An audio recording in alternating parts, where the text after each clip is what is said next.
SoCon Media Day coverage continues. For those of you waiting on Jeff Monken and Georgia Southern, we're switching up just briefly. Pat Sullivan has a prior engagement, so we're going to slide him in here quickly and talk some Samford sports. So thanks for taking some time for us. Well, thank you for having us. It is absolutely our pleasure. I thought last year Samford made one of the bigger jumps in the Southern Conference in terms of where it was the prior year to last year. How do you continue that improvement this year? Well, I like our football team. We were talking earlier, and I think all the intangibles, I think each year that we've been there, we've gotten better. I think this is the most talented team that we've had. Unfortunately, I think the league has gotten better every year. When I talk about this football team, athletically, yes, they're good. But the thing that we've done is on the field, off the field. The last 3 semesters academically has been the best 3 academic semesters that we've got. The leadership that we've gotten from the players, caring for each other, the feedback that I get from our strength coach, the way they're working, all the little things, that they're doing in the off season, out in the community, those things. When we had spring practice, there was not one day that they didn't try to get better. And when you see those things happening, it gets you excited. I'm excited about our coaching staff. We've been together. There's no agenda. Everybody's pulling for each other. They're excited.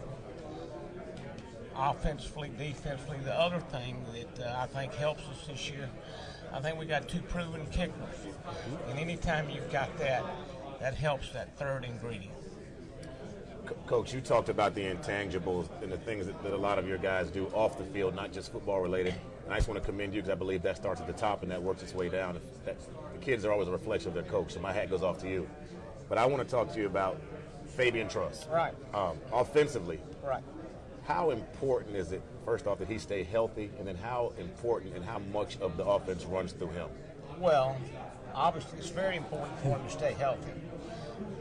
Fabian is the kind of guy, before he was our running back, Chris Evans was the running back, and he ended up being the all-time leading rusher in the state of Alabama.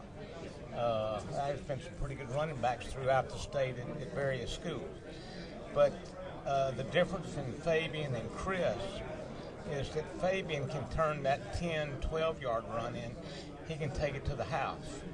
I think last year, up until second to last week of the season, he was leading the nation in all-purpose yards, kick return, doing all that. Fabian is not somebody that we're going to sit there and give him the ball 40 times a game, in the backfield. He's got to come out and catch some. He's, 5'8", 5'9", 190 pounds. We're not a power team where we're going to line up in the eye and run the ball. But if 40 times off tackle. But when we get him into the secondary, he can make somebody miss, and he can, like I said, turn those big plays in. Our team's got a lot of confidence in him. Obviously, how we go offensively, a lot of it will depend on Fabian.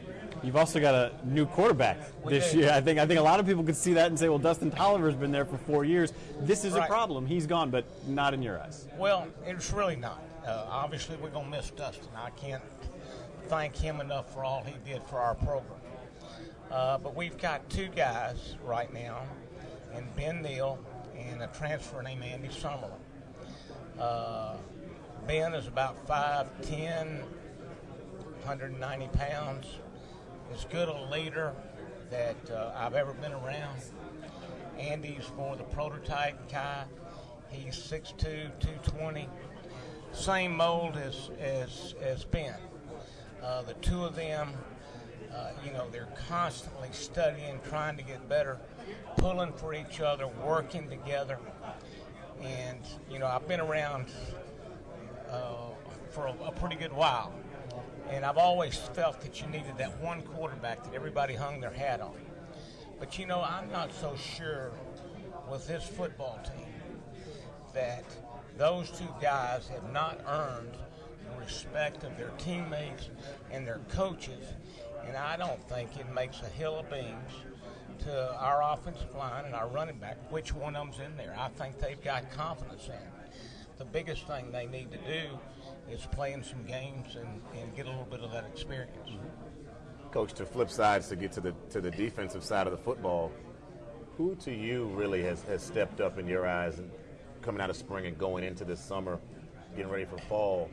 We got a chance to talk to Keith Shoulders earlier. Right.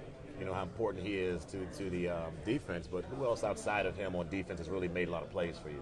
Well, I think that our linebackers are the strength of our defensive football team. They've all played. Keith and Justin Shade in the middle. Darren Sutton has been a starter, outside for us, as well as Terrell Hill. Those guys have, played a lot of ball and, do a great job for us. We're going to miss a couple of our young defensive ends, or a couple of our defensive ends, but I think we got some young guys that can step in and play, and we got to get that, get that solved. But in our secondary, I think Alvin Hines is set to really have a big year. He's a good safety. He's big, strong. He's probably 6'2", 218, 20 pounds. Come up, run support guy. We've got a couple other guys that, have got talent, more talent than we've had.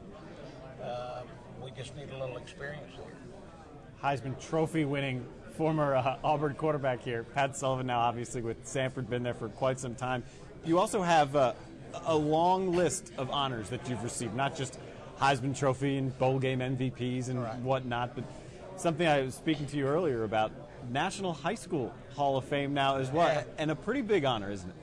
It was a huge honor, and to be honest, I was not really aware of the magnitude of it until went to see and be inducted. But there's only one other athlete from the state of Alabama that's been inducted, and that's Bart Starr. And to be in that it's good company. It's it's humbling, it's flattering, and all those things. But each year they take in, I think, 4 athletes.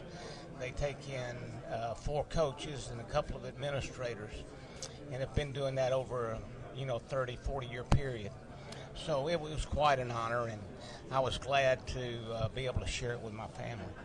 And my last question, before I get to it, like I said, to follow up on Darren, it's extremely humbling to be in the presence of a Heisman Trophy winner. As a former college and professional football player, to be sitting next to someone who was named the best out of all of us. So that's humbling to me. You guys were 6-5 last year. A couple of games you let them get away from you in third or fourth quarter. Right. We talked about finishing strong and finishing in the fourth. Has that model really taken root in the locker room? If the guys really, and what have they been doing to try to make sure that they don't have that drop off again? Well, that's been our motto, and on the back of our T-shirts, we've got finish, and we started talking about that and doing those things. So, that extra wind sprint, that extra, at the end of practice, we'll have a little extra 5-minute segment to finish, and just to keep emphasizing that if we want to take that next step, we got to finish. Good luck finishing.